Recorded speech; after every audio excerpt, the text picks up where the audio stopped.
Cool. Well, I am hoping to call on you as possible. I know that today's the first day, but hopefully those of you who have been here before know that this is a safe space. This is a space to share, and it's with the best of intentions. So I'm kind of going first, volunteering my story, making myself vulnerable with you, hoping that we can all do the same here. So, what is my story? Well, this is a picture of me as a little girl growing up in Michigan in the United States, in what I call kind of the state of cultural confusion. I was born as the first child of a Mexican mother, Mexican immigrant, and a Bulgarian father who was a refugee. So Bulgaria is in Europe, and they met in Prague in Czechoslovakia. My father was able to escape his country and came to America, asked my mother to marry him. And there I am, a little 3-year-old girl dressed in traditional Mexican clothing, but having to navigate what does it mean to be Mexican? What does it mean to be American? What does it mean to be Bulgarian? And the best way that I found to do this was actually through music. Music became my safe space. It became the place where nationalities didn't matter, language didn't matter. What mattered is what we all have in common, and that's the universe of emotion. All of us, no matter which country we're from, or old or young, or which gender we identify with, we have this capacity to feel joy, sorrow, pain, happiness. And I feel that music is the best way that we can better understand our human condition and what it means to sort of have this gamut of emotion. When I was a little girl, I was drawn to opera, particularly the story of Carmen. And I used to sort of dress up my brothers. One is the bullfighter and one is the bull. Carmen is the story of a Spanish gypsy. And this sort of became my vehicle or my foray into opera. And of course, I never dreamed, even in my wildest dreams, that one day I would get to be able to sing this role on so many international stages. It's a role that I've sung now close to 100 times in about 12 countries. And this particular photo was in China, in Beijing, at the National Center for the Performing Arts. One of the things that's really been extremely rewarding for me has been getting to meet people on my travels. And I've had the good fortune to work for the United States government, for the State Department, as an arts envoy in many different places, including here, China. And when I go on these trips, I actually realize how much music can serve as a vehicle for something beyond entertainment, beyond the Carmen, beyond the show. But actually, it's about changing hearts and minds and connecting to people through the soul. And in this particular picture, I had the chance to meet a young elementary school kid, and we sort of played and then sang together. It was very moving. As I developed my thinking on this, I realized that, opera singers or any kind of musician, we can be more than just entertainers. We can be educators, we can be advocates, and maybe we can even be healers of some sort. And this is what has led me on this trajectory as an advocate and an entrepreneur. I got to give a TED Talk, and that was sort of the beginning of these ideas. But never in my wildest dreams would I have thought that these ideas would lead me into an entrepreneurial adventure, let's say. I formed the Canalis Project, which is a not-for-profit organization, in 2016. And I really did this because I wanted to explore issues of identity and culture through music and through conversation.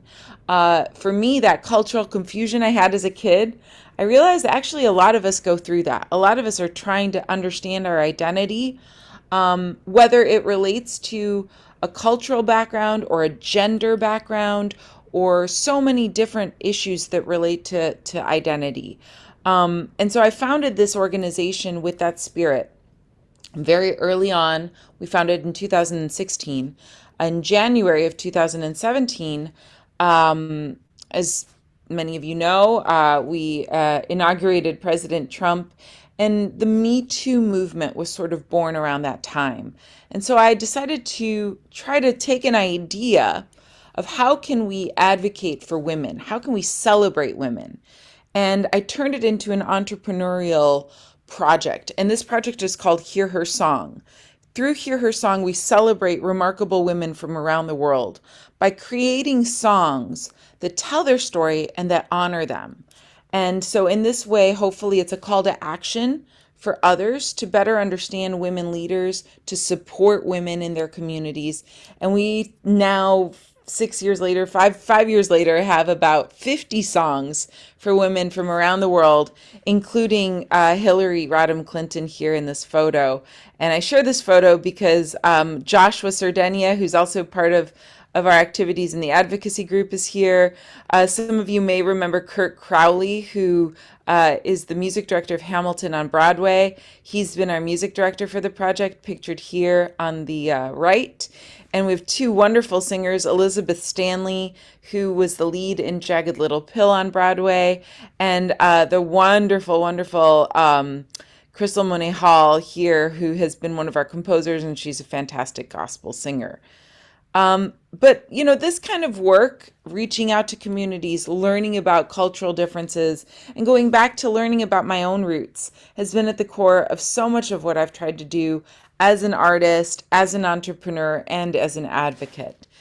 These are Yucatan kids that I've worked with continuously in Mexico. I also have my own heroes. One of them is Jane Goodall. I don't know if some of you may know her, but she's done just amazing work for conservation efforts, particularly in Africa with monkeys. So I really have seen her as an example and a visionary for myself. And we will talk about how important it is to have role models, to have people that you can look up to. And they maybe forged their own path. I know Jane Goodall certainly did, and she's always a source of inspiration for me when I'm not sure of my path forward. Another huge source of inspiration for me is children, working with young people, seeing how they're navigating their own issues and how they do so with such smiling faces, as you can see here in the picture. So whenever I need a little bit of inspiration, I always try to turn to my local school or community to just get to talk to kids and see how hopeful they are about the future. I'm reminded that I have a social obligation to them to make the world a better place. So finally, I still try to stay tied to my identity as a singer, because singing is, and I think always will be, that safe space for me where I can turn to better understand my own feelings, to better understand what it means to be human, and to better understand my voice, both literally and figuratively, as I try to navigate my journey as a singer, as an entrepreneur, and as an advocate. So that's a little bit about my story. I hope that might make sense or resonate with you in some way. And I wanted to share that with you because I think the first step of any entrepreneurial journey is always understanding yourself. And this, for me, before I founded the Canalis Project, took me it took me a lifetime really, but at least 2 years of trying to understand why. Why was I driven to doing something for social change? Why was I driven to become a singer? I always kind of went forward, but I didn't really stop to think, oh, well, maybe it's because, I was a kid and I was really confused about my identity. And, once I started to understand my own motivation and my own background, then I could really also understand what makes me unique, what makes me different. And understanding those things, I think, is just so fundamentally critical for any entrepreneur. So we're packing in a lot of information, guys. I know I'm going very quickly, but this is really the first step in a long journey. As we sort of look at this, I'm wondering if I might be able to ask you, would anybody be willing to share a little bit about their journey? Maybe just a part of your story. Where are you from? What kind of artistic or musical or other kind of discipline are you interested in? and why? What motivates you to go into that? If anybody might be willing, and JPAC, I hope we're able to do that. I didn't ask you, but either if you might be willing to share it with us in the chat or maybe raise your hand. And JPAC team, this includes you, Ajeng, Ipang, Raka. I've gotten to know you, and I know that you are also very, very thoughtful with these issues. So I'm just looking for maybe one or two volunteers that could share a little bit about where are you from, what motivates you in the morning, what's your inspiration, or maybe you have a role model, or you have a discipline, whether it's visual art or music or writing, that might be something that you're really interested in exploring. Would anybody like to share a little bit? I may call on somebody if nobody raises their hand. I think we have one on the chat here, Carla, from Diana. Deanna, thank you so much. Yes, please. Deanna, I see, maybe it's the same Deanna who's studying sociology. Is there a way for us to put her on, or is that complicated? I think it's possible for us to at least get her audio on, or bring her up as a to come with us, to come and join us. Yeah, Thank you. That would be really great. of course, if Diana is willing. Oh, I see. Okay. Oh, okay. No problem. No problem. Deanna, thank you for sharing via the chat. She is studying sociology because she wants to live as a decent human being who cares about the earth. That is incredibly noble. And thank you also for sharing about your language disorder.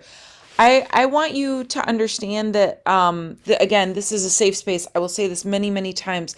And the courage and just incredible vulnerability that Dion has shared with us to tell us that. It means a lot. Dion, you're really a hero for me to go first and to share that with all of us. Thank you.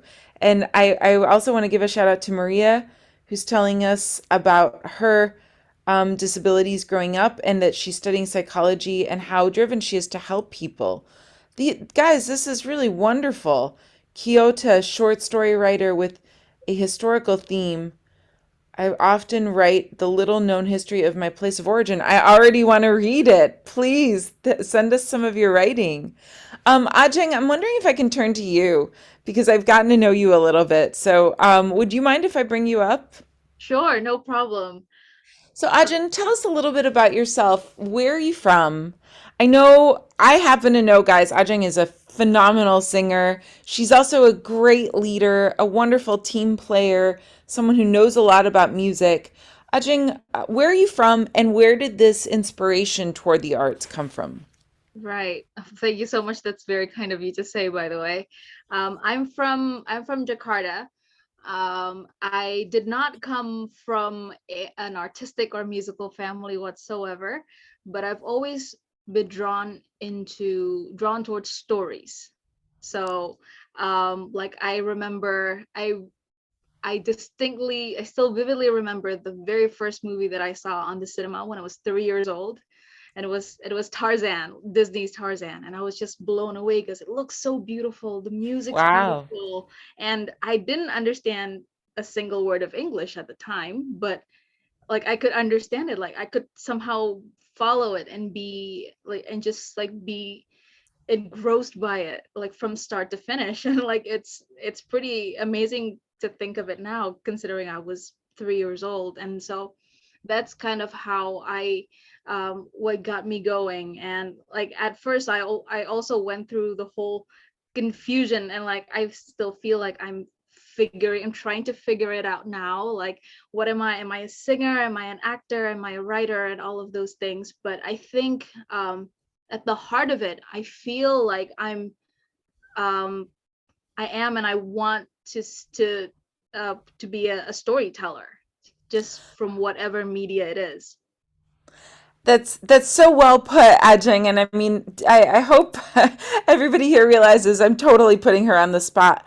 But it was beautifully said how you took us through a journey of, hi, I'm Ajeng. Here's what inspires me. Here's when I uh, understood that inspiration, this moment when you're 3 years old. And now here's how I want to move that forward. I really, really appreciate your honesty. And I think that for any of us, storytelling is very powerful. When we share the story of ourselves, that helps others engage with us. And the more vulnerable you are in your story, the more empathy can be created also. Thank you, Ajeng. Round of applause to you. And thank you so much for sharing with us. You are a great teacher and friend and inspiration, Raka. Well put. Um, so for all of us, I want you to keep in mind when we share stories or when we perform, there's two criteria that I think are very, very important. One is courage. The courage that Diana had to be the first one to go and share, and that she shared also about her disability. The courage that Ajeng had, also to just come up and talk. It takes courage that you're going to raise your hand and you're going to put yourself out there. It also takes vulnerability to really share with us those deep inner things that you might not want other people to see, but those are the things that make us human. And it takes courage to share those as well. So these two elements are very, very important as you try to be an authentic person, share authentically, and create a rapport with others. So awesome job, Ajahn. Thank you so much. I want to go back to our chat because there's some really interesting folks here.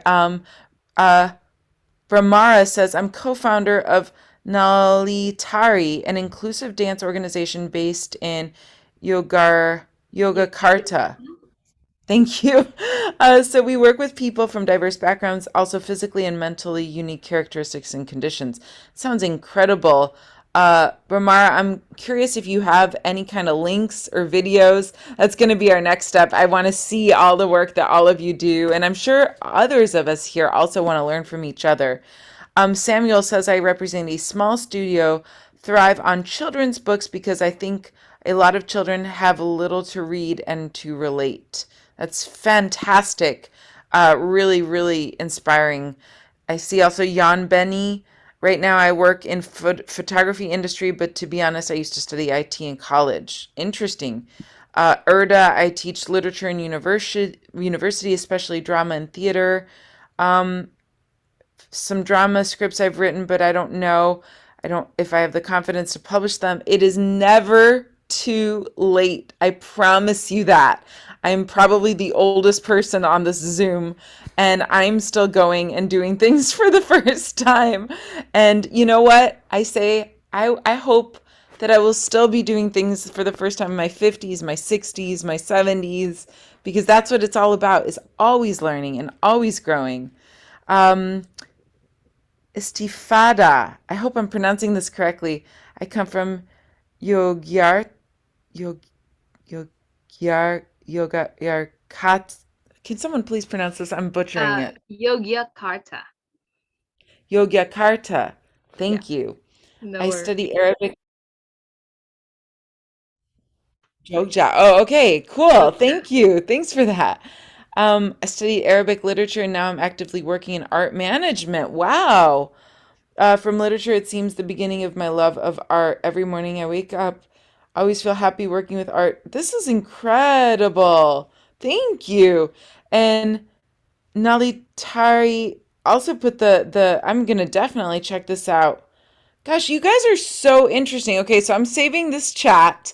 Everyone, please put your Instagrams too. I love following on Instagram. And again, everyone can follow. Like this is a community effort. So thank you.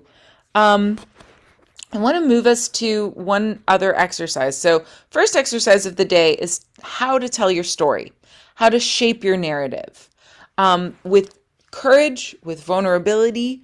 Maybe when is that moment that you understood that your inspiration, or who is someone that's your hero? Really trying to shape your narrative. We're going to come back to this idea quite a bit. So for the next part, there are three pieces of advice that I often give to people, and this was something that someone said to me.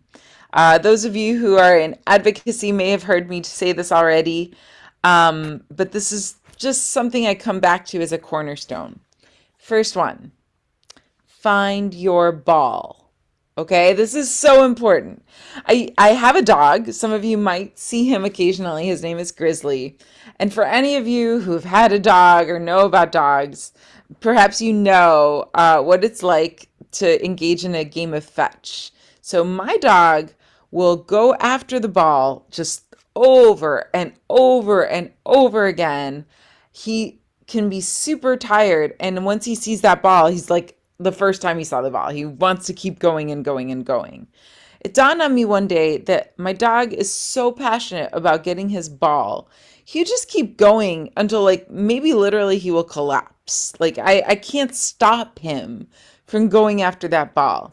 So then I started to wonder, what is my ball?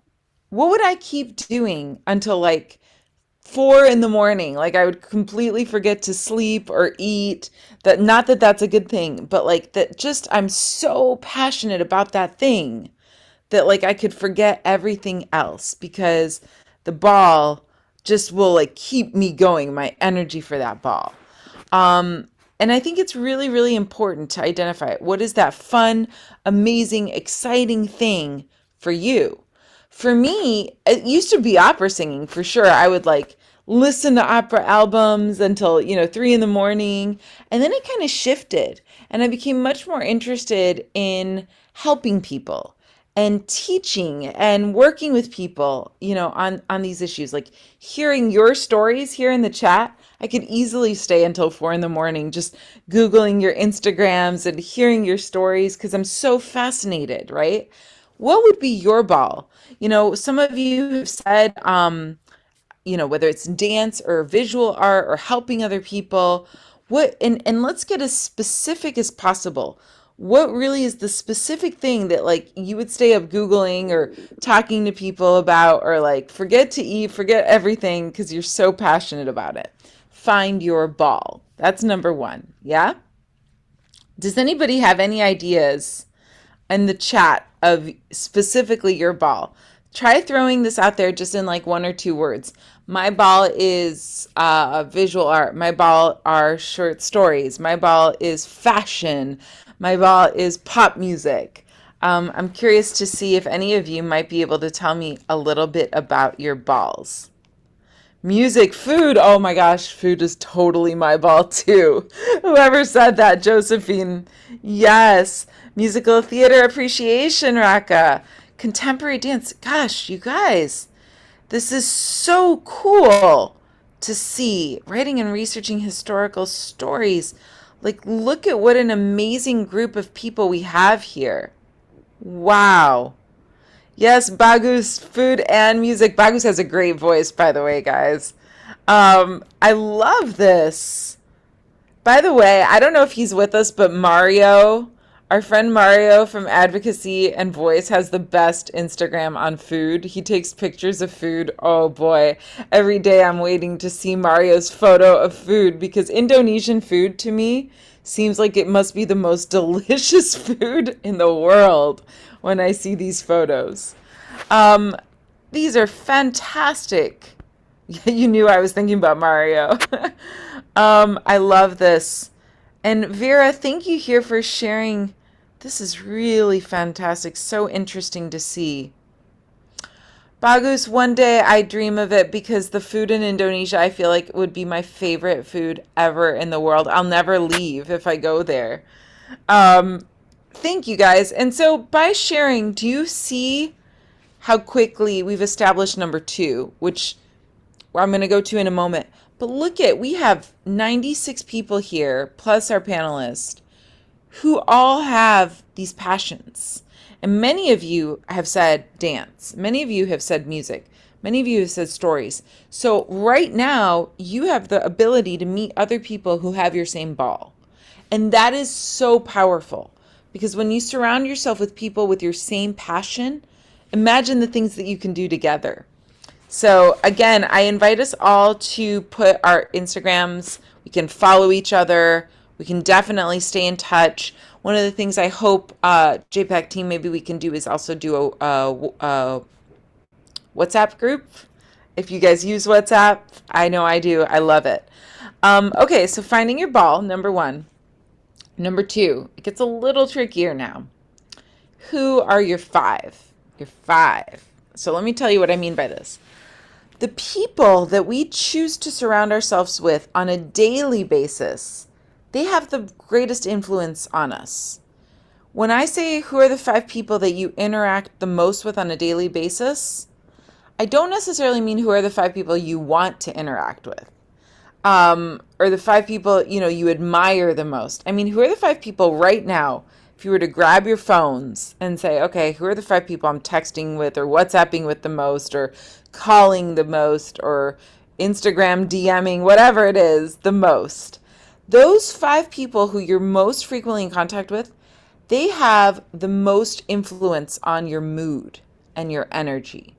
So think about this. One of those five could be someone who brings you down. One of those five could be someone who is kind of a negative influence on you. So when you think about who are those five, think about who do you want your five to be? Who are they right now? And who do you want them to be? We may not always have the power. I mean, I know, for instance, like, my parents are in my five because I love them. I want to talk to them. I care about them. But to be like really honest with you, there were many years for me where my parents were not approving of my choice to go into the arts. Now I think they regret that a little bit, but for a long time that it was hard. It brought me down. I felt bad. So if you do have a challenging situation there, maybe you want to make sure that someone in your five is someone who really brings you up, believes in you, maybe more than you even believe in yourself. So I want you to take a moment right now. You don't have to share it in the chat, but I want you to write on that piece of paper that you have in front of you. Who are your five right now? Look at your phone, take a minute and think about that. Are you, like, for some of you, maybe it's like the person who cooks your food, I know there were times that, like, probably I was going to Starbucks way more than I should have. And probably the barista at Starbucks was one of my five because I was just interacting with them so much. So really think about, like, who are those five people that you're interacting with? And then make another list and think, who are the five people I want to interact with the most? Maybe you know somebody who, like, sparks something in you creatively or really believes in you, but you haven't given that relationship or that friendship a time to bloom. And this is something that you can control. You can invest a little bit more of your time with people who really believe in you, who support you, who motivate you, who inspire you. And getting that energy is so important for the work that we do. Because I've seen many of you here are saying that you want to do things to help society.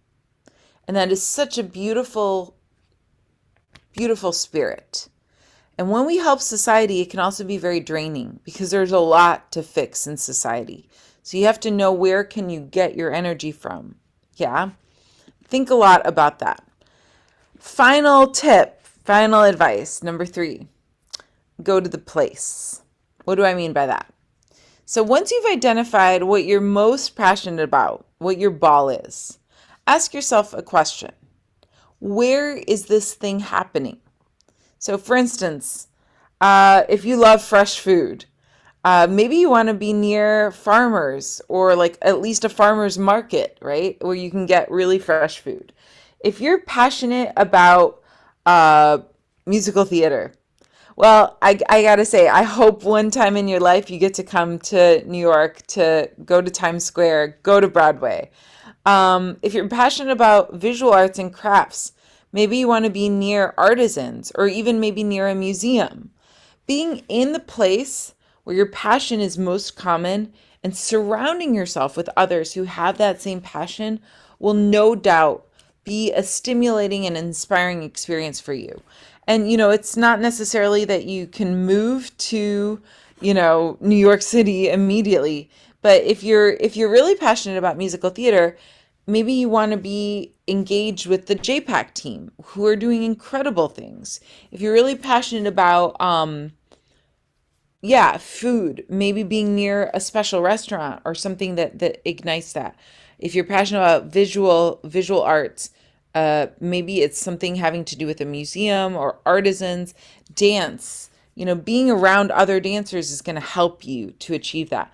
But if there's a way to establish a goal or a dream to go somewhere where this particular ball of yours is really, really active, like if you love Greek anthropology, maybe you dream of going to Athens one day just to see that. And it's important to be able to identify that, to think about that, and to really put that to paper. So I'm wondering if any of you might feel comfortable just sharing with me what would be a place for some of your passions. I'm going to take a moment here and go back to the chat. Someone says, visiting Bauhaus would be my dream. Oh, that's a good one. That's a really good one. What else? Where might you dream of going where your passion lives strong? New York, Amsterdam, and Kyoto, and Tokyo. Kyoto says that. So Kyoto, I'm curious why. When you put in here Vienna and Salzburg, Nicholas, why? Is it that there's a museum there? Is it that there's an artist there? Is it, what is it about those places? Why are you choosing that place? Adinda says Oslo. What a cool choice. Like, Adinda, why? Why Oslo? What is it about Oslo that makes you want to go there? And yeah, Hadi, I especially love the art scene in the UK because you're a big fan of the Royal Ballet of UK. There's nothing like that. That's a fantastic answer. I love the public library. What a great answer, Karina. That's awesome. That's a really good one. And many of you, I think, are outside of Jakarta. Can I also get a show here in the chat? Who is not in Jakarta? So that I can understand a little bit about where you're from. If you're not from Jakarta, maybe just tell me a little bit about that. Very cool. Vienna is the capital of classical music. Nicholas, I'm curious to hear more. Bagus, if you're not in Jakarta, where are you? Kyoto. Yes, the Haim history. Very cool. Oh my gosh. Wow. Cool. Seeing a lot of Broadway, UK Shakespeare Theater, the Globe Theater is amazing. Very cool. And you guys know, like for the Globe or the Royal Ballet, you can check out their website. Oftentimes you can see a lot of their performances online. Again, we're going to talk about the power of digital and how we're living in such a digital era where you can do so much from where you are. Tangerang. I need to learn about Tangerang. Vera, what can you tell us about Tangerang? Yeah, Yogyakarta, I also really obviously need to learn about. I really want to learn about all of these places. So maybe you can teach me also. Cannes Film Festival sounds amazing, right? Very curious about that too. And Surabaya is a place I've always wanted to go to. Bali! Oh, you guys are killing me. So cool. Yeah. So, Nicholas, are you a violinist? So that's what it sounds like. I'm super curious about that. Tangerang, a lot of people from Tangerang. Very, very cool. So someone who's from Tangerang or anybody who is not from Jakarta, can you tell me about the place you're from? Like, what is the traditional food? I've heard a lot that in Indonesia there's a really interesting textiles. Like, is that how you would describe it? And I'm curious maybe also to hear about that. I'm hoping that if I may give you one assignment, and I don't want to make this very heavy, but for some of you who may have enjoyed my little photo PowerPoint at the beginning, I invite you maybe for the next time to choose one photo or maybe even 3 or 4 photos that tell your story. Because I also would love to see, a little bit about where you're from, maybe what you looked like as a kid or what you look like performing or doing your thing. That would be so cool. Yeah, Bagus, the garments and cloths. I need to learn about this. Please, please, please send me some photos. So what do you guys think? Would that be an okay assignment for next time? I'll share my screen again just so you can see more or less how I did that before we dive in. And then we're going to take our break because when we come back, I'm going to have a lot lot of information for you, and I want you to have a break before that. But as you can see here, I chose 11 photos. One of myself as a little kid, in my Mexican dress that my grandmother from Mexico made for me. This was performing in Beijing. This is the composer and conductor Tan Dun, who wrote the music for Crouching Tiger, Hidden Dragon, and this is the China National Symphony Orchestra. Here I am, my first public performance. I was doing some Hawaiian dancing, very young, I think first grade. And then a kind of a similar pose here as Carmen in China again. This, as I mentioned, I was playing hula hoop with a young girl in China. My first talk. This photo obviously very meaningful for me with Hillary Rodham Clinton, and this was her first appearance right after she lost the election. So I was trying to give her a little hug because I really had voted for her and obviously had wanted her to be our president back then. Again, with kids, you'll see kids are a big theme for me. With my hero, Jane Goodall, who I was so excited to meet with kids. And then this was a performance in Mexico, which was very meaningful to me to go back to Mexico and perform. So I kind of hope that you might be willing to share at least one photo.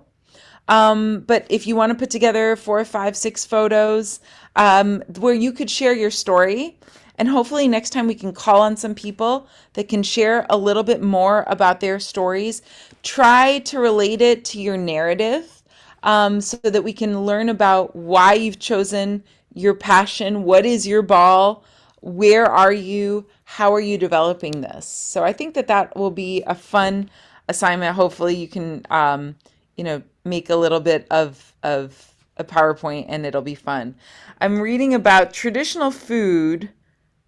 Oh man, like a soup from, yeah, please include photos of food, guys. I'm addicted to Mario's Instagram for this reason.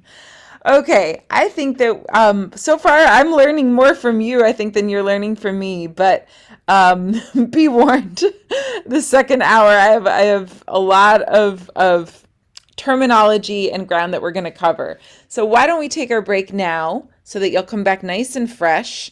During the break, I again invite you in the chat to please put your Instagram. I will put my Instagram, my email, my WhatsApp so you can be in touch. And let's take our 10-minute break now, JPAC team, if that works well. We can come back at 8:10 your time if that's okay. Unless, JPAC, if there's anything you'd like to say, over to you. Right. Thank you so much, Carla, for a wonderful session. Raka, should we go ahead with our 10-minute break? Yes. Meanwhile, I will put the attendance form link below so people can fill it during the break. Yeah. All right. Thank you so much. We'll see you guys in 10 minutes. Okay. Have a good break. Have a good break, everyone. See you. Hi, Carla. Hi, everyone. Ajahn. Welcome back. So we're gonna start the second session very soon. Yes, and Yeah. Carla, if I may, maybe for the rest of the participants, because we're gonna cover a lot of. I'm assuming we're gonna cover a lot of things here, right? So, Yeah.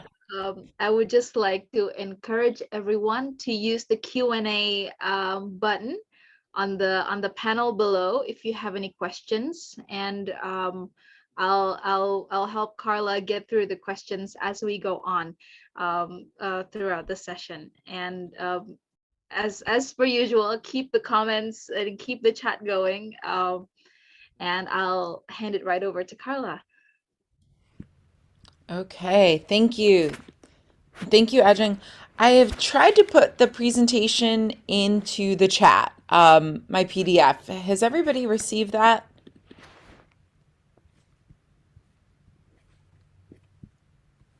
Yeah? Great. Okay, cool. So as I said, at every session, I'm going to try to have something concrete for you to take away. I'm going to reference this now as I share my screen. So we've talked about part one, who are you, right? So basically that's, the first homework is for you to at least share one photo. I would encourage you to find anywhere from 3 to 6 photos that help you tell your story. Um, who are you? What is your inspiration? What is your ball?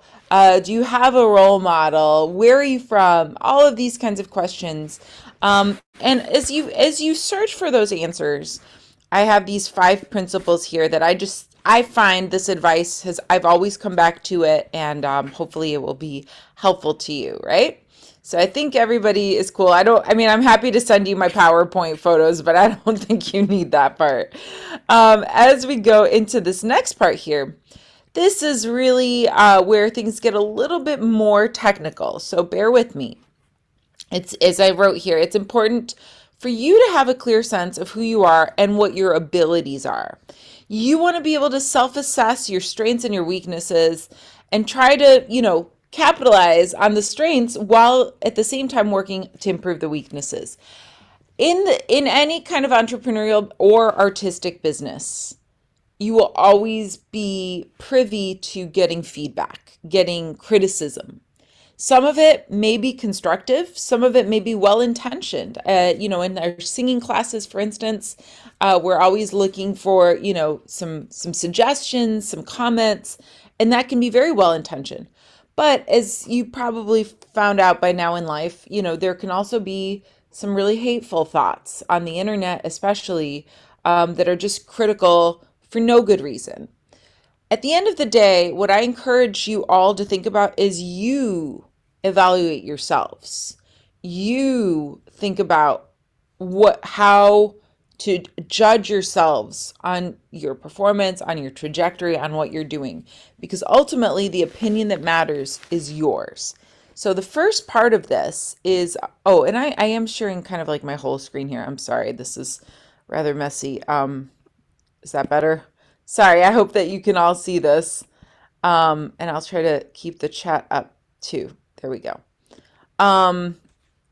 The first part here is the SWOT analysis. So SWOT stands for strengths, S for strengths, W for weakness, O for opportunities, T for threats.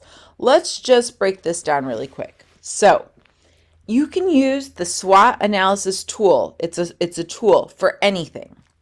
Let's say that you have to make a decision. Okay, you've been invited to attend a really prestigious academy to study singing, let's say. Okay, the SWOTs, it's a very prestigious academy. It's a great opportunity. Weakness, maybe it costs a lot of money, what opportunities would I get from it? What would be the threats? Is my mental health good enough to go into such a competitive environment? All kinds of things. So this SWOT analysis tool, I just really encourage you to think about throughout life. However, for purposes of this discussion, let's do a SWOT analysis on ourselves. So I'm going to bring back our wonderful moderator, Ajeng. Ajeng, will you join me once more, please? Hi, of course, sure. So Ajeng, let's do this both ways. Why don't you ask me for my SWOT and I'll ask you for your SWOT. Okay. So, yeah, so let's start with your strength then. How do you what do you feel is some of your greatest strengths? So I'll tell you, one of my real strengths is that I am a very hard worker. I'm not always the smartest person, but I can be the first one there and the last one to leave. I'm a super hard worker. I think that's a strength. I also speak a number of languages, and I think that's a strength. And I mention this because I think so many of the people here, it seems, speak English also. So you're probably already speaking 2 languages, and that is always something to put as a strength. Yeah. So those would be 2. What do you think, Ajeng? What would be some of your strengths? I think I work. I completely second that as well. I'm not always the best, but I do try. I do try my hardest, and I like to think that I'm a pretty fast learner. So like it's okay. Like I don't mind getting thrown into new stuff, because I'm confident that I can pick it up, and if not, that I'm gonna, work hard to do that. And then two, I think I completely agree that the language is a great advantage. Um, and three is the fact that I love people, and so I love meeting new people, and I love Very just cool. working in new environments. Like, I understand that it's not it takes a lot of energy as well. Maybe for some people it takes more energy to kind of get adjusted to a new environment, to a new team, but I personally love it, even with all of the blunders and all of the, oh, I don't know what to do here. So I think that's part of the joy of it all. That's great. Wow. I mean, already I'm like, yeah, you got a lot of strengths. I guess what do you think if we turn to weaknesses? This is always like a hard one, but I would say for me, I mean, I have a lot of weaknesses. Um, I'll try to pick two that are really like concrete weaknesses. To be honest, one of them is that I can be a bit introverted. And so I love people. I really love people. But if I'm in a room with like a lot of people, like big crowds of people, they make me a little bit anxious. Right. So this can be hard for me sometimes as a performer or even as an entrepreneur. Like, I sort of am okay on stage, I guess, because I've had to do it, but I get anxiety, and that is something that's hard for me to sometimes manage, particularly with a lot of people. And I would say also like maybe a weakness for me on some levels is that I tend to not have as much confidence. Like I have a hard time going up and sort of like, you know, being this shiny, confident persona. I've really had to work at that. It doesn't come naturally. So I don't know. What about you? What are your weaknesses? Well, first of all, thank you so much for bringing for being so allowing to be so vulnerable with us. And I think anxiety is a thing that a lot of us experience, but we don't always talk about it enough, because we feel like, a lot of us are performers, or a lot of us are, doing creative work, and like we're Yeah. sort of expected to be so on all the Yep. time, when sometimes that's not the reality at all. um Exactly. my weakness would be that um I do work hard, and I do try my best, but also I tend to get very frustrated with myself very easily if I don't pick things up as quickly. So I'm like, okay, Mm, wait, why am I not, why do I not get the hang of this yet?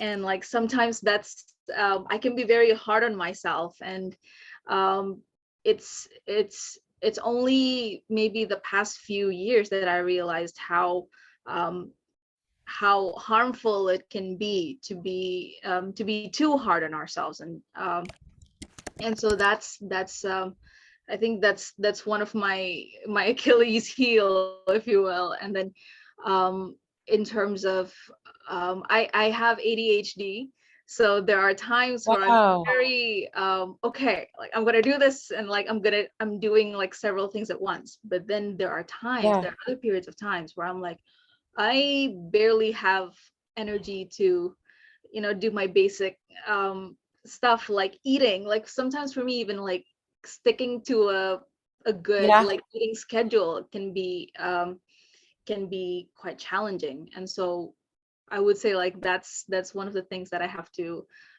work through. Yeah. Wow, Adrian, thank you for sharing that. And I so understand that and can relate to that. And I'm wondering if do you find that having a routine helps you or does it make you anxious? I think this, for me, the smallest of routines kind of help, but like I have to like navigate really delicately to find that routine, because if a routine is just like slightly too big, it's easy to get overwhelmed. Yeah, so like kind of a loose routine. Yeah. I So feel that helps me a lot with my anxiety too. Like, it just sort of gives it a rhythm to the day if I have a mhm, loose routine. But I think also just like listening to myself. mhm. I wanna open this conversation up a little bit because I'm seeing some questions in the Q&A, and maybe offer some tips too. Um, let me start with the questions first. What to do if we have the same SWOT? Like an example, I am a hard worker, but many people are also hard workers. What do you do to stand out? For purposes of the SWOT exercise, it's important just to list and focus on yourself. When we look at opportunities would be areas like where you can stand out. But in terms of the strengths, many people might have the same strengths you have. That's absolutely right. I would say also though, like the more specific that you are with the strengths, like let's say if you speak Indonesian and English, well that's pretty specific to languages. Or if you are, extremely acrobatic or flexible and you're a dancer, like, something that makes you stand out. So get as specific as you can with the strengths. When we talk about opportunities, that will be really ways in which you individually can use the strengths to stand out from other people. Great question, though, Dana. Samuel has a question. Knowing that you have record of anxieties while also being an art performer, um, what are the tips to overcome that even for a short time? I've struggled with this my whole life. So I will say a couple of things. One, there's a book that really helped me. The book is called I'm gonna put it in the chat here.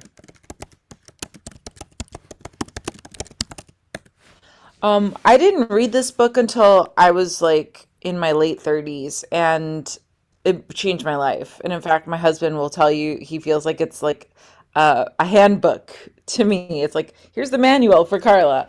I never would have like thought of myself as highly sensitive. I just sort of thought like, we all have to toughen up and like you just have to deal with the things that come in front of you. And that's mostly what we do. But I realized, like, for instance, that I'm very sensitive to noise. Noise is a trigger for me. And that's why, like, crowded rooms with a lot of people speaking, like a cocktail party, tends to be really hard for me because of the noise level. And the way that I deal with that is to be in a very quiet space before and after, or to limit my time in a noisy space. And to be honest, also just to listen to myself. If on that day I feel like I can't handle it, I might not go, or I might say I'm only going to go for 15 minutes. Like putting my own mental health forward is pretty important. However, there are times like you really have to do something for work, for income. And so then finding some ways to deal with the anxiety. I found the book helpful. I found also understanding my strengths and weaknesses, like understanding, okay, here's the things I'm good at, here's the things that cause me a trigger for anxiety. And trying to focus on like the good ones. Like if I'm in that room of crowded people, maybe I can find a corner and have a one-on-one conversation with someone in that one corner. Like rather than feeling like I'm in the middle of a room of swamp people, try to focus on a one-on-one or maybe two people, like a smaller conversation within that. Or maybe I can even find a hallway to go out into and have like a quieter conversation. Or maybe I'll say, look, I'm going to go in this room for 15 minutes and I'm going to do this for 15 minutes. And then, I know like it's a time situation. I'm just trying to give some examples. And then lastly, I would say breathing. Breathing always like brings me back to being grounded and centered. So there are a lot of breathing exercises that are really helpful for this. I mean, meditation, breathing, those are great tools. Um, yeah, We I'm sorry, go ahead. Ajahn, were you going No, to add sorry. something? I was just pointing out. I think Hadi here on the chat pointed out like a grounding technique helps with anxiety too. Like maybe the 5 4 3 2 1. If anyone has ever heard of that. Um, Yeah. 5 things you can see, 4 things you can touch, if I'm not mistaken, and like 3 things that you can um uh like 3 things you can hear, 2 things you can smell, or like 1 things you can taste. Um, and like those, like the senses, grounding of the senses. I think that's also really cool. Thank you so much for pointing that out, Hadi. That's great. I'm gonna look into that. I didn't know about that one. Thank you. Thank you for offering it to me too. And I think, yeah, there are a number of really good techniques in just finding what works for you. Sometimes one tip that helps me is just for oxygen. If you plug one nostril and breathe through this nostril on the count of four, and then you hold your breath, and then you release out of the other nostril. And then you do it the other way. Hold. I've heard that that's a really useful one, and I definitely have incorporated that one. Oh, and thank you, Maria, for putting this in the chat. Cool. Cool, cool, cool. Very good, guys. Ajeng, let's get back to our conversation here. Let's change it up. So, what would you think are some opportunities for me? And I want to think about some opportunities for you on our Right. spot. Okay, that's very interesting. I think for opportunities, I mean, like you you know, having the skill set that you have as an opera singer, and having being able to speak multiple languages, like puts you at like a very um like a very distinct advantage, I feel. And not just for work, but also to get into the like the roles that you play, right? And like breaking down the materials that you have. um that's one thing. And then another opportunity, as in terms of like social work as well, I think having this kind of um like I mean, having been in your classes and seeing you like connect with every one of us, even like from completely different countries, completely different time zones, and like having building a meaningful connection. I think that's also something that's very rare, like having the ability to build a rapport. And I think with that, there's this versatility, you know, for you to go in multiple different, let's say, like performing companies or like communities, and Oh. um like social communities that you can engage in. And I think that's really cool. Oh, thank you. Thank you. That's really nice to hear. I mean, I really appreciate that so much. And I think for you, Ajay, I mean, again, like looking at your strengths, um, and I know you a little bit. I know what a great performer you are. Like now we're really talking about how do you use the strengths as opportunities.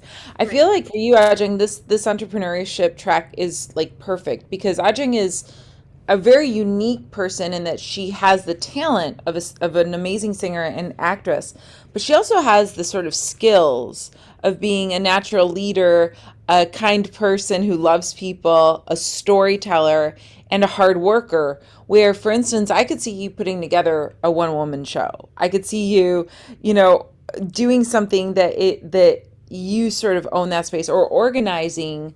Like, let's say you want to do a project. To raise awareness on let's just say that Ajeng wants to do a project on teaching the world about Indonesian culture. I could Right. see Ajeng like taking all of those skills. Maybe she gets someone to write songs or she writes some songs. I could see her working with other people to create like a band or a collaborative ensemble. I could see her working hard to like film those and put them on the internet.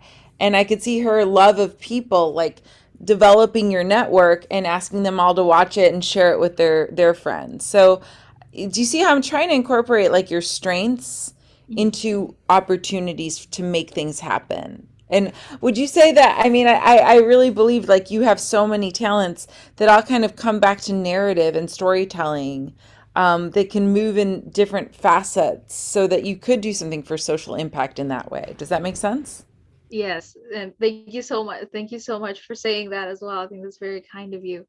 And yeah, and I think maybe I'm not sure if I can speak for everyone else in the in attendance here, but like a lot of us feel that even with the opportunities, like the potential opportunities that we have, um, sometimes it's hard to see like a path. Like, okay, like I know that this is what I want to do. You know, let's say like bringing that example, like I want to do, let's say, a one woman show, or like introducing Indonesian culture, a collaborative show.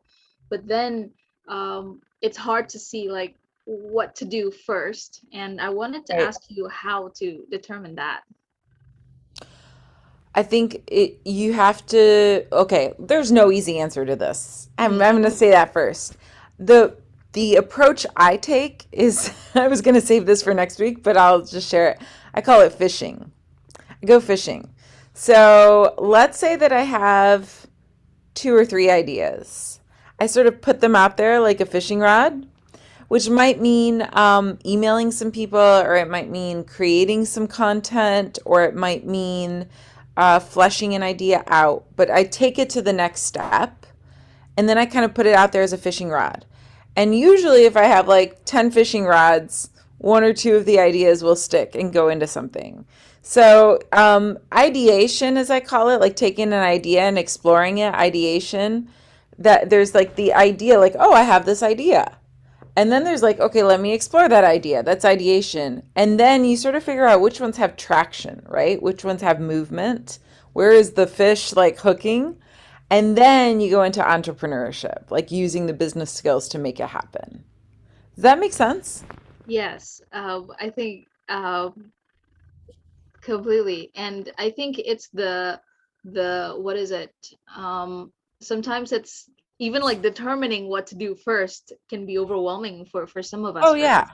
Hmm. And I think there's no right or wrong. I honestly think we kind of have to get used to just like juggling a lot of these things, but keeping track of it. We'll talk much more about that next week. I think before going too far into it, it's like just important to have a self inventory. And I'm going to touch briefly on the threats. So, this is always like probably the hardest category to understand. I'll tell you, for me, I'm 5'10", 5'11" woman. I don't know in meters, but I'm extremely tall. So in casting, that is a threat. Yeah. I will sometimes go into castings barefoot so that people like see me at my shortest possible. But you know, if someone is casting a Carmen, let's say a show, and they want the love interest to be a tenor and he's 5'6" and I'm 5'10", they may not like the way that looks visually. That is a threat. I can't do anything about that one. There, COVID was a threat to all of us because it sort of limited what we could do, and it also put our own, you know, lives and healths at risk. So when we think about threats, some of them you may not be able to do anything about. Some of them you may be able to do something about. I don't know, Ajeng, do any threats come to mind for you immediately? Right. Also, I think we're both similar in that way, because I think, and to just for context for everyone else, I think 5'10" or 5'11" is about 180 centimeters Yeah, tall. it's about 180. That's what I thought too. 179, 180. Yeah, So it's and so it's tall. really tall. And I'm about 5'7", which is about 170. And for Indonesian, it's also like pretty tall. And I'm also a bit on the curvier side. And for castings here, that is also a threat, because a lot of people would um there's like a certain there's mostly a certain look that they want to go to, especially for certain acting roles or like certain leading roles. Um and so like that, I also feel you for that one. And then another threat for me is what else? I think sometimes scheduling can be a threat as well, because I'm not yet a full-time like a performer. So like I do have of like teaching schedules and teaching engagements and all of those things that might clash. And sometimes it's hard, sometimes it can be challenging to prioritize like which one to, which one to put first. Absolutely. That's a really good threat. Um, I'm glad that you said that. Threats is that's probably the category that's trickiest to delineate. Sometimes threats can move to opportunities. Sometimes threats can also move even to strengths.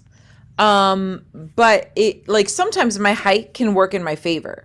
If I wanted to uh, specifically, I can think of one instance in which they were casting tall women, and I was like, yes, that's for me. But so this is just to think creatively a little bit about this. That's awesome, Ajeng. And I think we have some things in the chat too. Yes, I think we have Hadi here, sharing the strength and weakness. Would we have would we like to explore that a bit more? Yeah, I mean, I'm definitely looking here, and I think you've nailed it. So I would even break this down, Hadi, if you're gonna write down your SWOT. Um, I would say that you're hardworking. You're someone who does investigative work.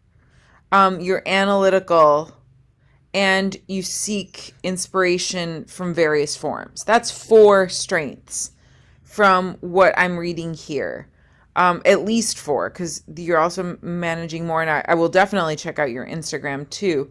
And so I also see some of those as being opportunities, because the fact that you do your research is maybe something that not everybody does. And the fact that you are inspired from, that you understand the data world, for instance, is also something quite unique as an opportunity. So think broadly about these things. That's a really great example, Hadi. Thank you for sharing with us. Now, just in order to make this exercise a little bit easier for you, I'm going to go back to sharing my screen. I'm going to go back to this form here. Sorry. And as we go down here, this is sort of part 2, but it will tie to part 1. This artist, entrepreneur, this goes for both. I want to invite you also as homework. This is just for yourself. You don't have to share this, but rate yourself on this criteria, with 1 being the lowest score, 10 being the highest. So if you have an artistic practice, singing, dancing, acting, visual art, how's your technique? How's your expressiveness? I think this was expressive ability. Sorry. That's 1. And how's your uniqueness? For all of us, how do we do with public speaking? That's often one that makes us anxious or nervous. Or writing an email. Man, writing emails used to be really hard for me. Ability to take direction, ability to communicate, areas of knowledge. Personal traits, as you can see, this is the biggest category because there's a lot here. How well do you know your own limitations? How well can you live with rejection? I'll tell you, here we often say in sort of the audition world for performers that if you do 20 auditions and you get 1 job, that's excellent. That's high, top, top level success. That means you're getting 19 no's. You're getting 19 rejections. For 2 jobs, you're getting 38 rejections. It's a lot of rejection. How well can you live with that? And then I've also cited some entrepreneurial skills. And this is really about organization here. How well can you rationalize problems? How well can you set goals? How good are you at networking? Finances. A lot of us see that word and we go, oh no, oh no. We're going to tackle the fear of finances. So, there's a lot here. I don't know how many criteria, but certainly it looks like around 20 or more. I want you to take some time and evaluate yourselves. What I did, I got this chart from a Musical America years ago, and I actually cut it, paste it into my journal, and I revisit this every year, and I have for 25 years. Every single year, usually on my birthday, I go back and I go, okay, how do I think I'm doing with these things? How are my markers? Oh, I mean, I used to be so bad at writing emails, I would have a panic attack about like contacting a director or a manager. I would have friends like edit my emails because I was so nervous because English is not my first language, you know? And so I thought, I'm going to tackle this fear.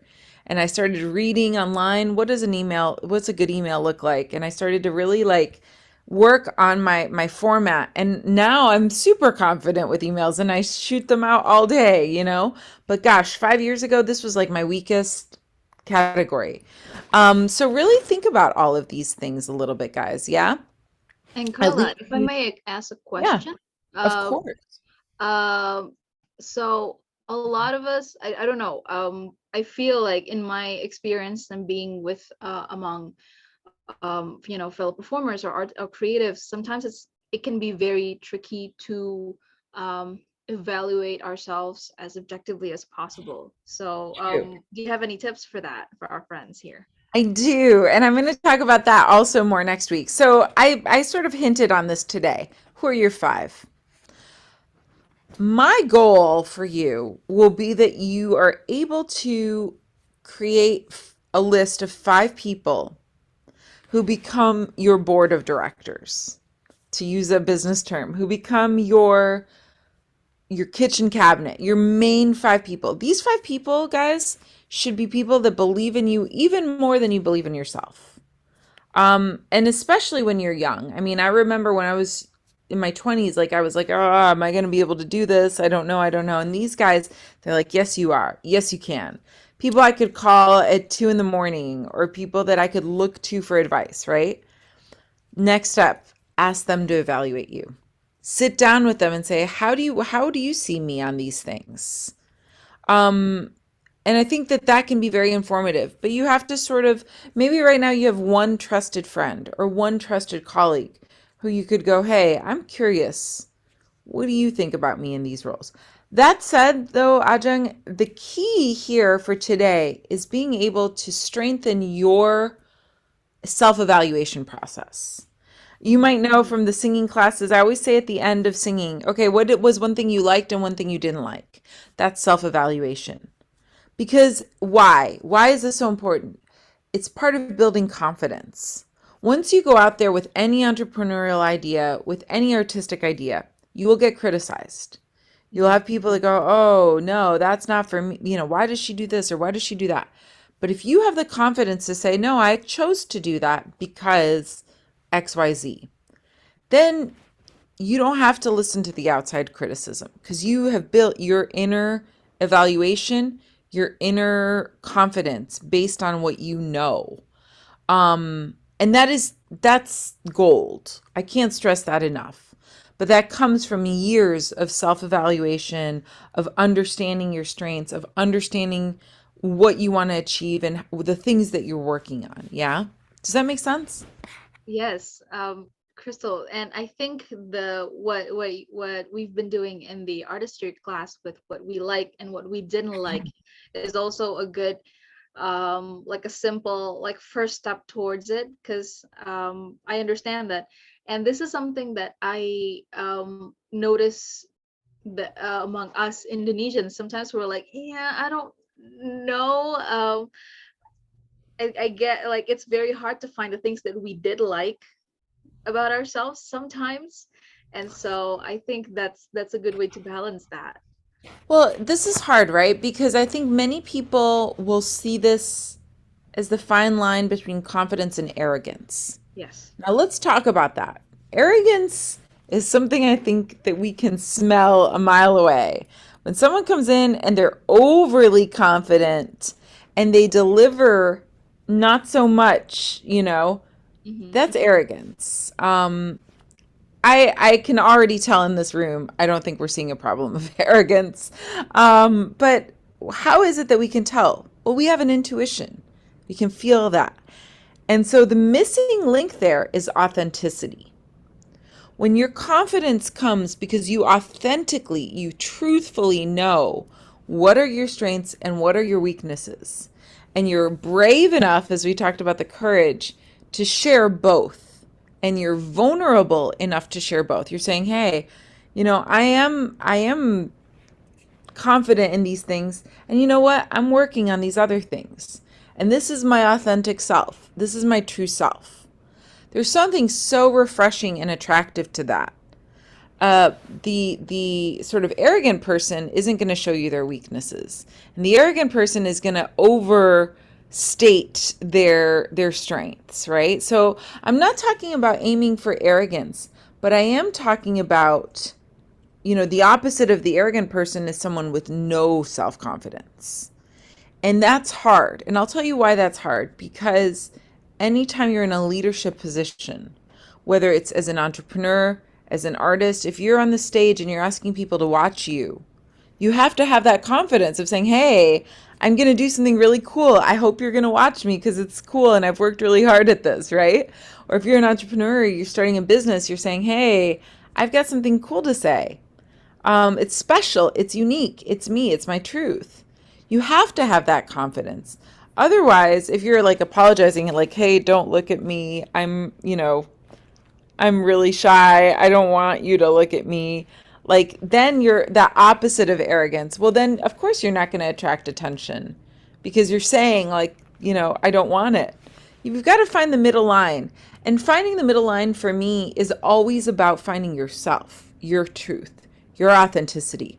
For years, I was really embarrassed about being not American, whatever that means. I was like very self-conscious of my English being my second language.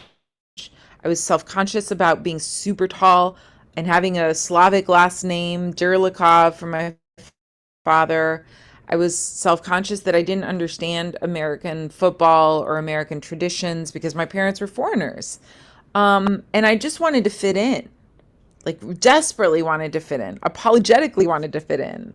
And it wasn't until I really went inside and I understood like, yeah, these are the things I'm grappling with. This is my truth. I don't have an easy answer for it. But here it is, and maybe someone else is grappling with the same things. Maybe someone else can relate to it. That by speaking my own truth, by speaking my weaknesses, my threats, my fears out loud, I found the courage that gave me my confidence. I hope that makes sense. It is a very fine line, these slivers between arrogance, confidence, and like lack of self-esteem, let's say. But finding Right. yourself, your own self-evaluation is what will give you that, rather than turning to someone else to evaluate yourself for you.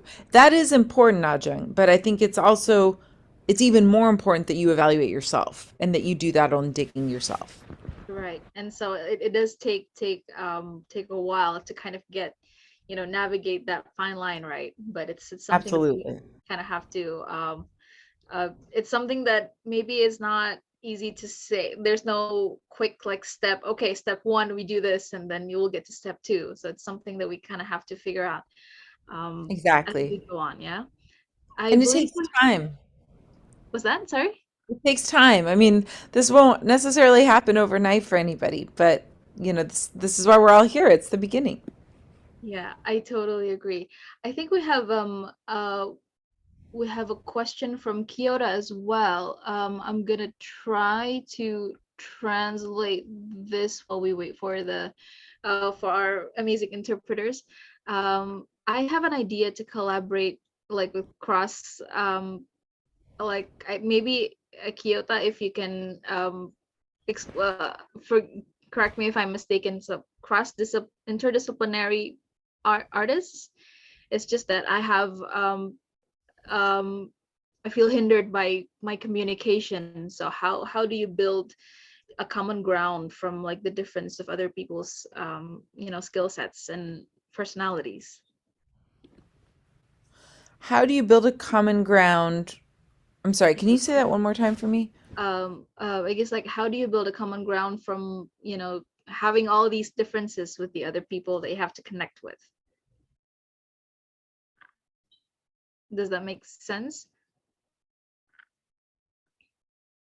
Absolutely. Mm-hmm.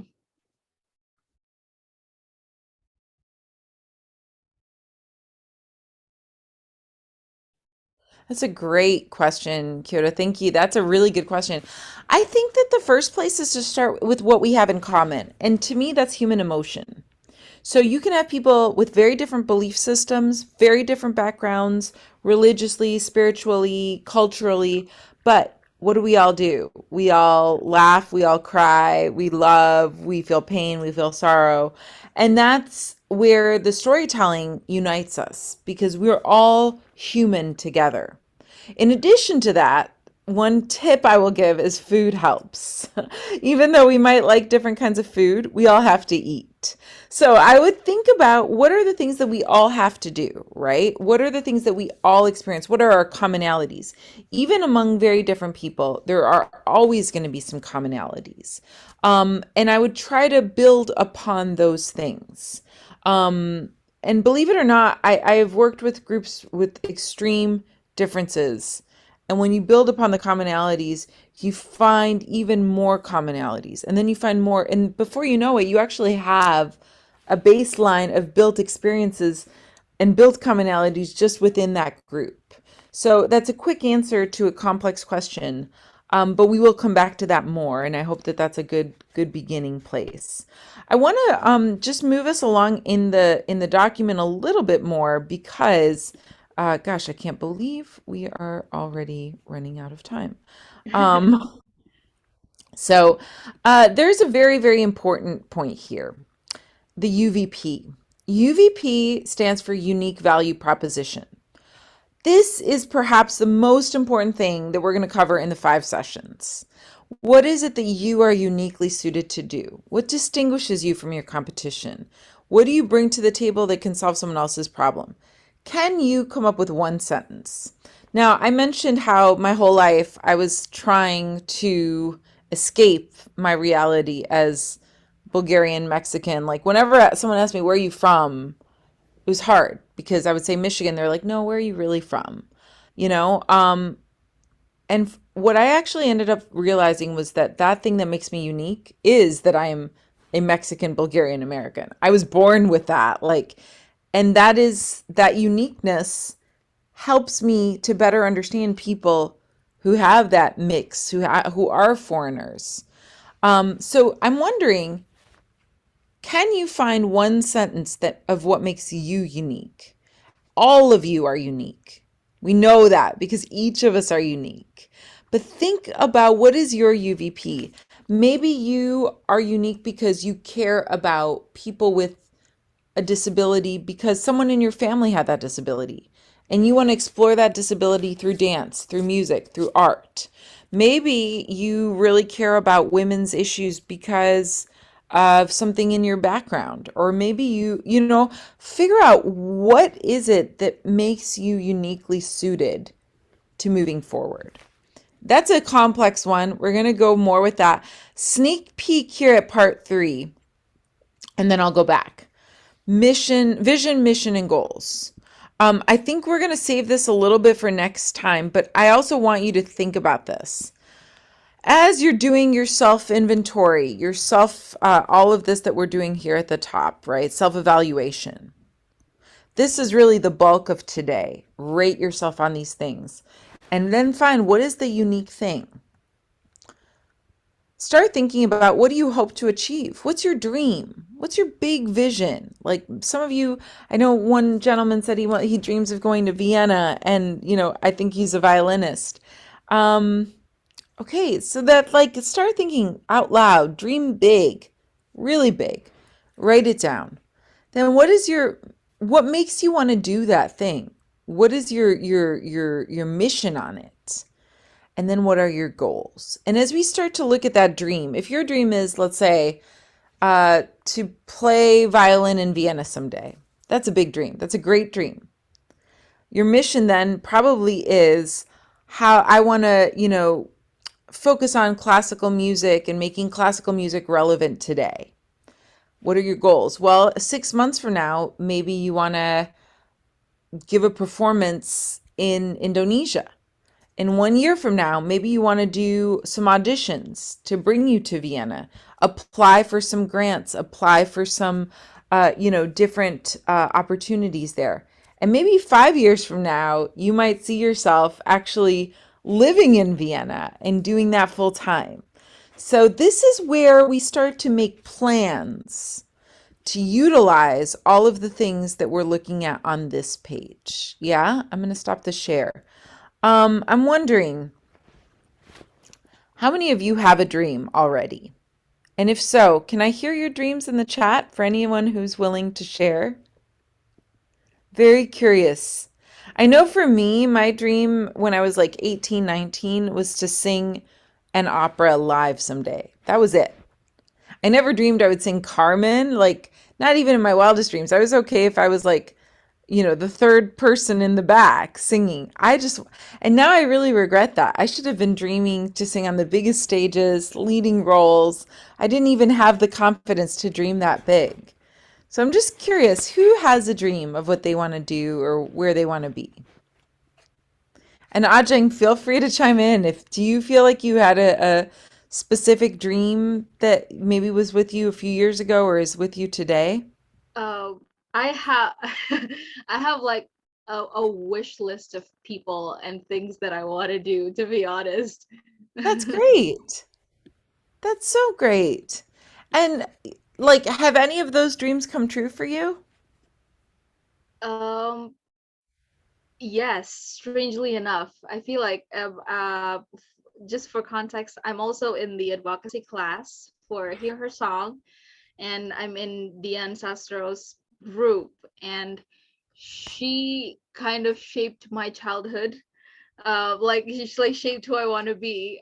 Like okay, like she's an actress, and like she also does Gosh, this and that.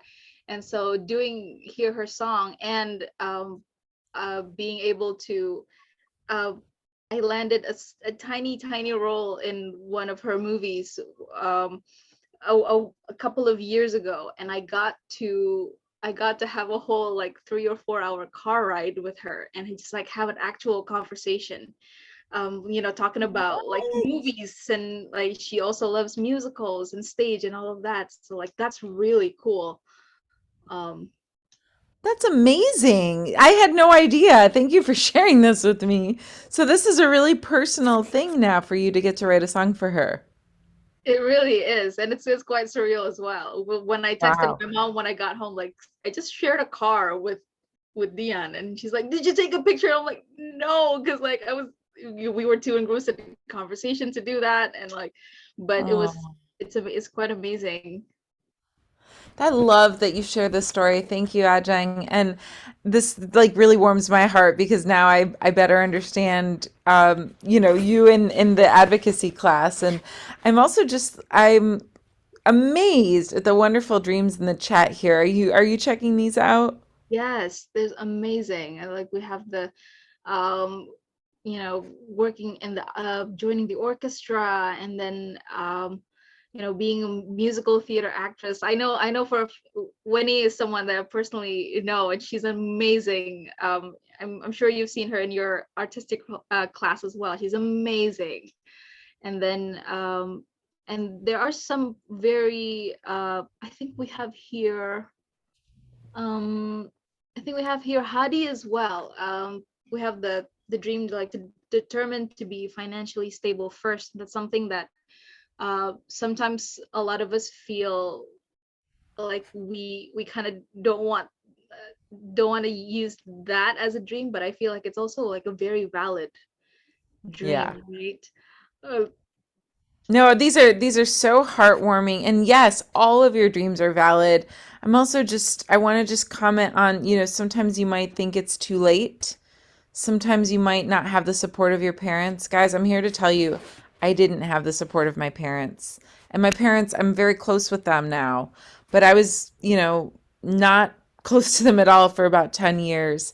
I did everything on my own financing. And, now they love me. They're very proud of me. If I could do it, you can do it.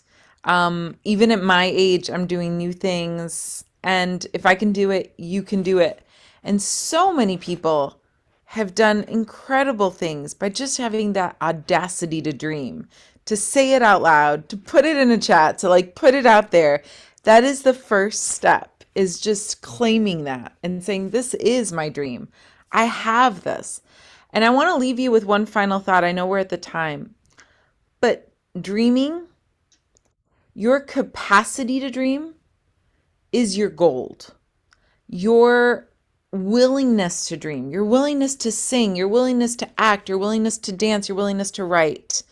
All of this is the thing that no one can take away from you. You see the world differently, and that's why you're in this class. You're not going to through the same loops. You have a vision and a dream and a hope. You have love in your heart. And that is what the world needs. That is your gold. No matter what anyone says, even our beloved parents, don't let anyone take that away from you. Because that is the most precious commodity that you have. It's the most precious thing that you own. You have to guard that gold in your heart like the most precious, treasure that exists, and cultivate that and love it. Surround yourself with people that will love it. Already in this class, I think we have so many people who are big dreamers, like I am, like all of you are. And hopefully, this group will be that source of support for each other. So I'm going to save this chat because I want to go back and look for you, in the Instagram and stuff when we're back here next week. I'm so moved, like almost moved to tears here, guys. And just what a great way to start the sessions. Thank you so much. Thank you to the JPAC team. Thank you to the amazing Ajeng, who's out there making her dreams come true. And we will see you next Friday. Thank you so much, Carla, for giving us so many things to take away on our first session alone. I can't wait for the next. So with this, and thank you so much everyone for sharing and for being so open and so supportive of each other. I think that's always wonderful to see. And with this, I would like to close today's session. And I think do we have a picture session at Deta? Yeah, if we can, I guess, for having some memories, keeping some memories. All right. Right, okay. Kajan, you want to lead that? Okay. So can we see if we can't see everyone, right? Ajang, sorry, before that, can I say something first for Sure. for the next session? I understand there are people from the communities that we asked to collaborate, and they are here, and we're very, very happy that you guys are here. We have 5 sessions, no, 4 now, because we went through the first session, that we have 4 more later on.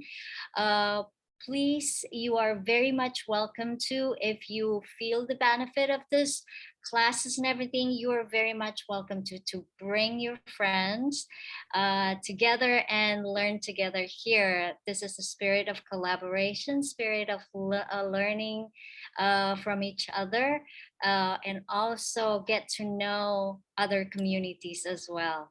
Thank you so much for being here. Thank you so much, Kaipong. Thank you so much, everyone, for coming and joining. And I hope more of you guys can join us on our next sessions. And with that, I know we're running a few minutes late. So now let's take a quick picture, and so we can send you on your way and let you enjoy your weekend. Okay. All right, everyone. Can I just say thank you to our wonderful interpreters too? You guys did so great. Thank you.